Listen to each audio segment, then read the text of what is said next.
चला आज भारताच्या एका अत्यंत महत्वाकांक्षी योजनेबद्दल बोलूया.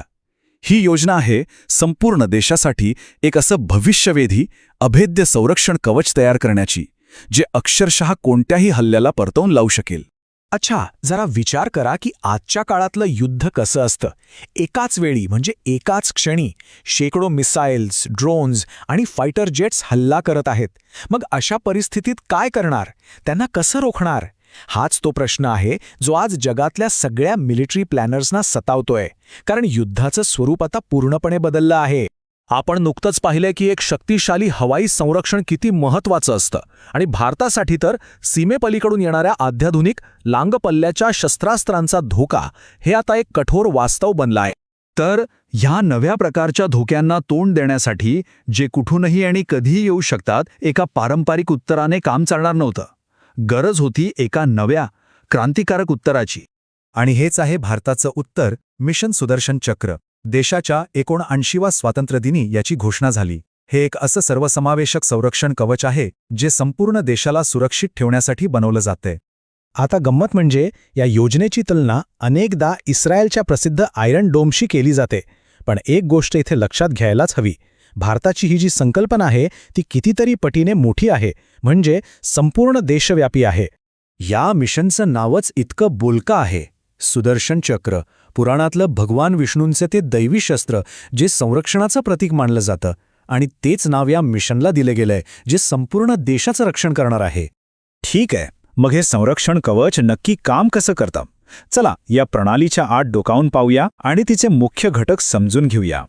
याचं कार्य अगदी 3 सोप्या पण अत्यंत प्रभावी टप्प्यांमध्ये विभागलेलं आहे.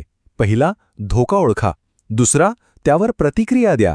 आणि तिसरा, त्याला नष्ट करा. इतकं साधं पण तितकंच शक्तिशाली. आता या प्रणालीचा पहिला टप्पाच बघा, म्हणजे धोका ओळखणं.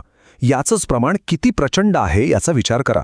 देशभरात, म्हणजे अगदी काश्मीरपासून कन्याकुमारीपर्यंत तब्बल 6 ते 7 हजार रडार्सचं एक अभेद्य जाळं विणलं जाणार आहे. 6 ते 7 हजार ही संख्याच किती मोठी आहे. आणि हे तर फक्त जमिनीवरचं झालं.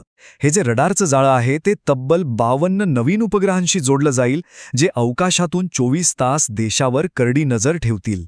या सगळ्याचा एकच उद्देश आहे, हायपरसॉनिक क्षेपणास्त्रांपासून ते अगदी छोट्यातल्या छोट्या ड्रोनपर्यंत प्रत्येक धोका तो संकट बनण्याआधीच ओळखायचा.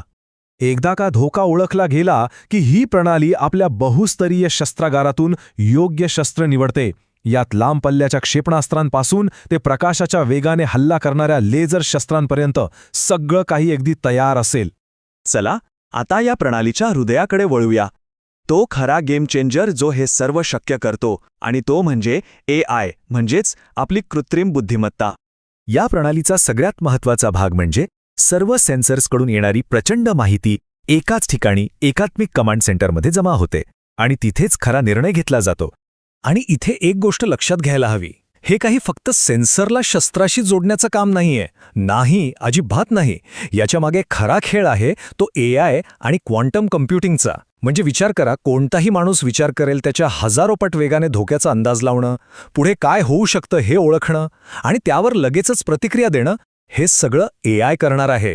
तर मग भारताच्या भविष्यासाठी याचा नेमका काय अर्थ आहे, आणि जागतिक स्तरावर या योजनेचं महत्त्व तरी काय? ही योजना टप्प्याटप्प्याने राबवली जाणार आहे, आणि 2035 पर्यंत संपूर्ण अभेद्य असं संरक्षण कवच कार्यान्वित करण्याचं ध्येय ठेवण्यात आलं आहे. हे एक दीर्घकालीन पण अत्यंत महत्त्वाचं उद्दिष्ट आहे. खरं तर हे मिशन म्हणजे संरक्षण क्षेत्रात आत्मनिर्भर भारताच्या दिशेने टाकलेलं एक खूप मोठं पाऊल आहे. हे केवळ देशाचं रक्षण करणार नाही, तर एक अशी शक्ती निर्माण करेल जी कोणत्याही शत्रूला हल्ला करण्यापूर्वी 10 वेळा विचार करायला लावेल. आणि हे सगळं आपल्याला युद्धाच्या भविष्याबद्दल एका अंतिम पण अत्यंत महत्त्वाच्या प्रश्नाकडे घेऊन जातं.